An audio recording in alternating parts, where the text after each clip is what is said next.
Welcome back.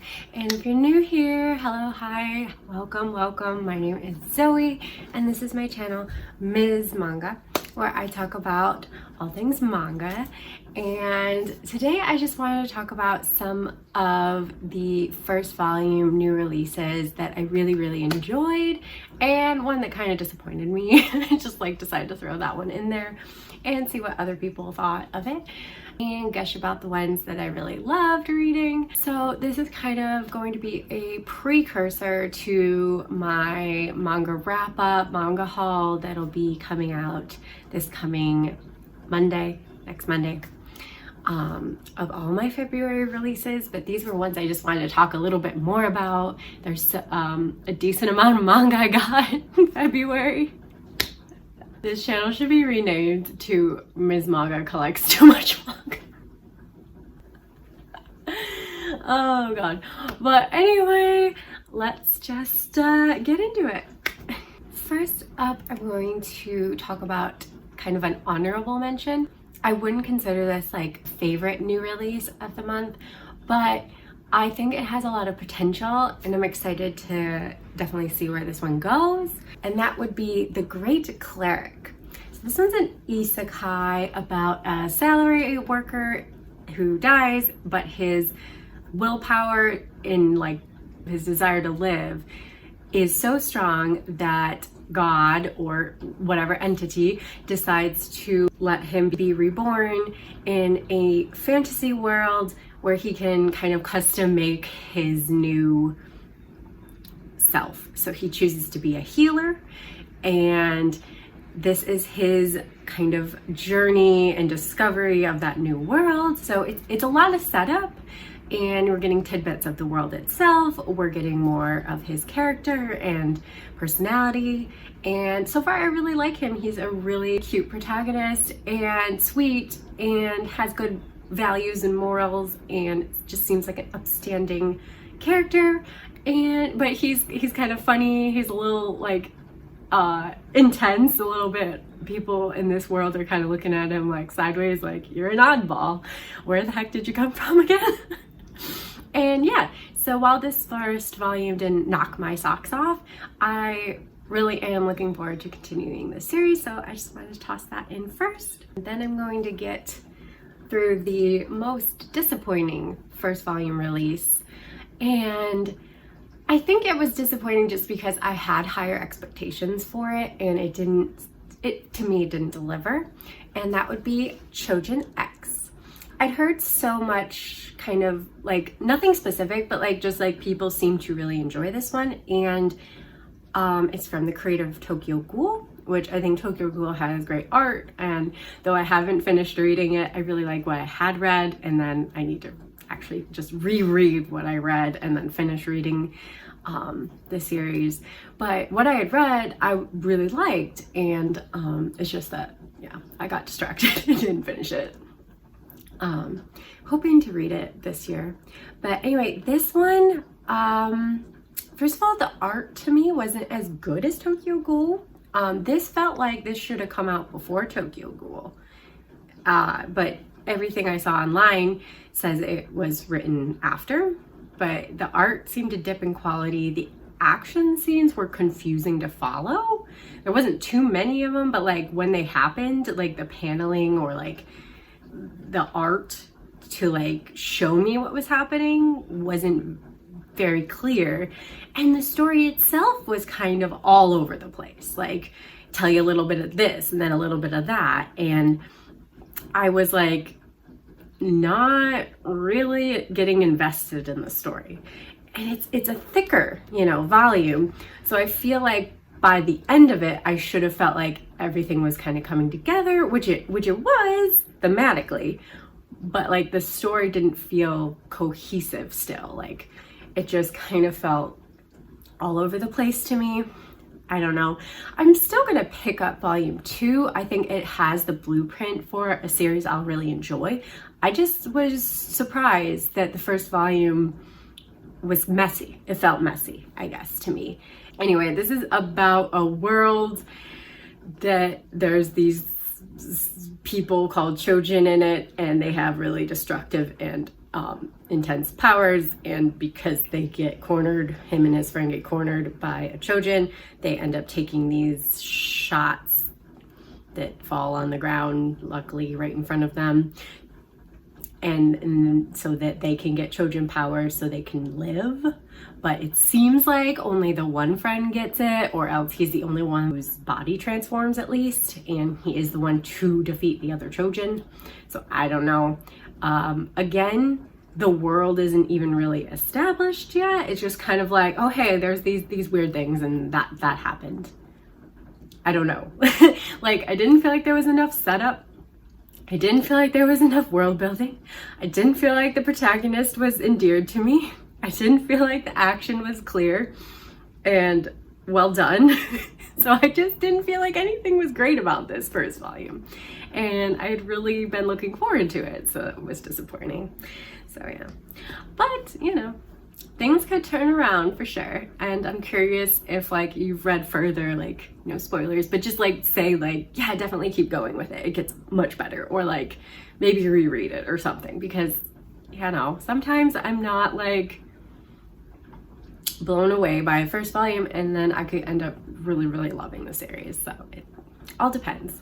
All right, on to my favorite reads of February. Two of these also were gifted to me from my friends, and I like might not have picked them up otherwise, so thank you for that. I'm so happy. Maybe you should just pick all the manga I read from now on, guys. She's so good at picking for me. So first up is Dinosaur Sanctuary. See, the reasons I wasn't going to pick this up, one, it seemed from the synopsis very slice of life. It's like a young girl starts working at a dinosaur sanctuary. It's essentially very much like a zoo, and you like see different dinosaurs, their interactions with dinosaurs, and yeah, basically it felt like a slice of life, but instead of people working at a zoo with normal animals, they work at a zoo with dinosaurs. So that was like, to me, not being a huge dinosaur, like I had a dinosaur phase as a kid, where I was interested. And then I also really like Jurassic Park, but like I would never say like, oh, I'm a huge dinosaur girl. Like I love dinosaurs so much anymore, so it wasn't like super appealing. But my god, did it tap into my dinosaur loving nostalgia. I'm like, oh my, I love dinosaurs again. This story literally made me feel like I love dinosaurs again, and like gave me all the feels. And there's also throughout the first volume you get little breadcrumbs that like something happened with the dinosaurs, something bad, and people don't have this love for dinosaurs as much anymore, and they're struggling to keep people's interest in the dinosaurs and the Dinosaur Sanctuary open. So the like mystery of what happened is also like keeping me interested. I always need a little mystery, but yeah, it's just the art's really nice and he's cute, that helps. And yeah, it like actually made me tear up at one point. And if a first volume can make me tear up and get me like feeling all the nostalgia and the emotions for dinosaurs, which I was like, whatever, before I read this, then I consider this a great read. And definitely like if you have any like past love, little bit of love for dinosaurs, or you just like are curious about it, I'd say give it a shot, because it really surprised me how much I loved and enjoyed this one. Next up is another pick that my friends got for me. This one I really don't know if I ever would have grabbed, and that is Malevolent Spirits Monogatari.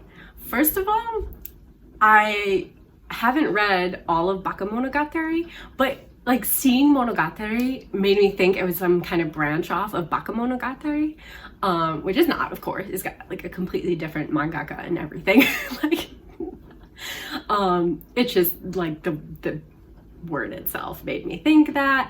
And then like the cover didn't really do much for me. It's, you know, kind of just seems like it's going to be a guy and a girl teaming up and fighting evil, malevolent spirits. I mean, that's what the title makes me think, that's what the cover makes me think.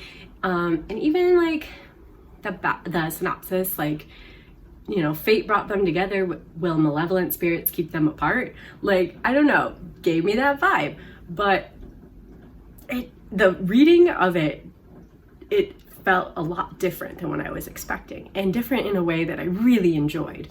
So this guy, Hyoma, he experienced a really traumatic event at the hands of Tsukumogami. I'm not going to be able to say that, but those are essentially the malevolent spirits.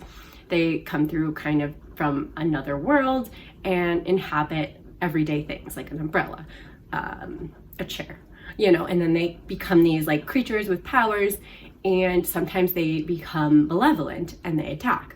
So he experienced a very bad malevolent spirit. Now he hates all of these, you know, Tsukumogamis. Sorry, I'm terrible at pronouncing long Japanese words. But anyway, and then we got Botan here, who is master to a group of Tsukumogamis.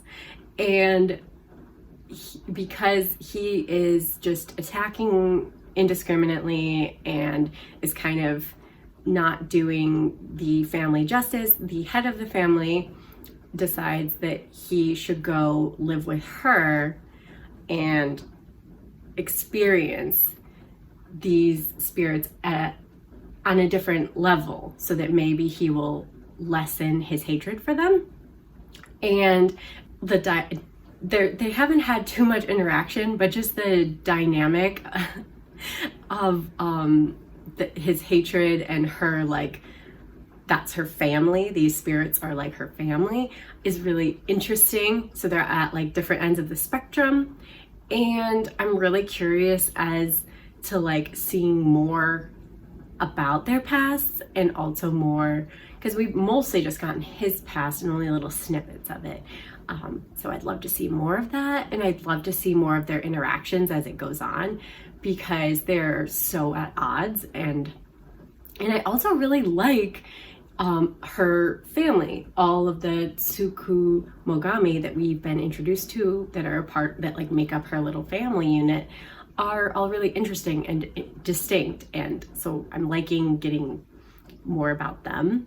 And yeah, so if you like fantasy and just like action with like, I don't know how to describe this one, because yeah, I just thought their personalities were interesting and different, not what I expected. And they are, it's not like it's a whoa super different story, but it just gave me a different feel.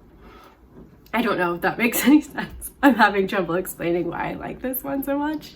Hey, if you want to take a chance and you like action, maybe, and like fantasy elements, then I try it. Also, an anime that's currently airing, if you wanted to like go on the side of caution and just check out the anime first, maybe. I really enjoyed it, but I know I'm not selling it well. Last up is one that didn't really surprise me that I enjoyed, and that was The Princess of Convenient Plot Devices.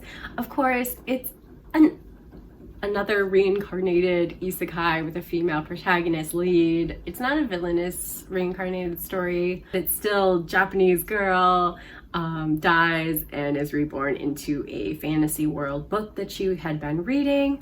The little bits that made it stand out to me and made me really interested was first that she doesn't finish the book before she dies, so there's definitely parts she doesn't know what's going to happen, and I like that she doesn't know everything that's going to happen.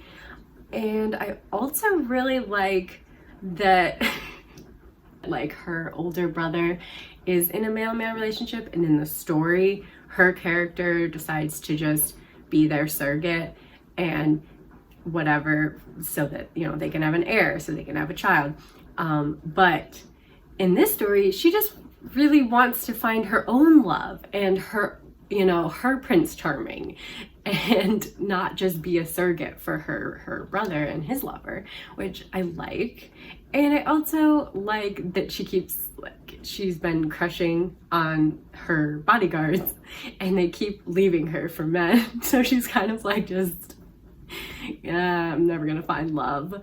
But her current bodyguard is a little different. There's some mystery behind him, and I really like, he doesn't seem like he's like, you know, in love with her or anything, and she barely had noticed him until the story starts.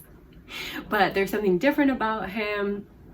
He has some unusual powers, and there's mystery surrounding his character, which I really enjoy. Basically, the plot is she's reincarnated into her favorite BL novel, and she is just kind of trying to find love in a BL world, which is fun. And yeah, it's probably a combination of the fact that I like BL and I like the reincarnated isekai female protagonist stories. So yeah. And even though she's not a villainess, because she doesn't want to be the surrogate to her brother, she's acting kind of cold towards him, and the brother suspects maybe that a little bit kind of maybe she's working in the shadows being a bit of a villainess. So I think that's interesting. I don't know. If you like reincarnated stories, if you like BL, this is definitely one you should pick up. And even if you just like, I don't know, are kind of curious, I think it's just really good to me. So maybe you'll try it, maybe you won't, but yeah. I also want to give a shout out to my secret affection. I also was told that I kept referring it to my special affection in my 3 first volume romance reads I picked up this month. Well, actually past month now, it's March. But this past February. Yeah, so I apologize for that. But my secret affection was also really, really good. And that and these 4 all together were some of my favorite pickups so far of the year. And of course, if you like this video, please like this video. It lets me know to make more of these. I would love to do something like this for all the March releases or the new pickups that I do get in March. And if you haven't already, please subscribe, join the manga family, and follow Mizz Manga, who buys way too much manga. So you don't have to. I don't know. Oh my gosh, but maybe this makes you buy more manga. I don't know. Either way, and I hope to see you Monday for my manga wrap-up, manga haul of February. Until then,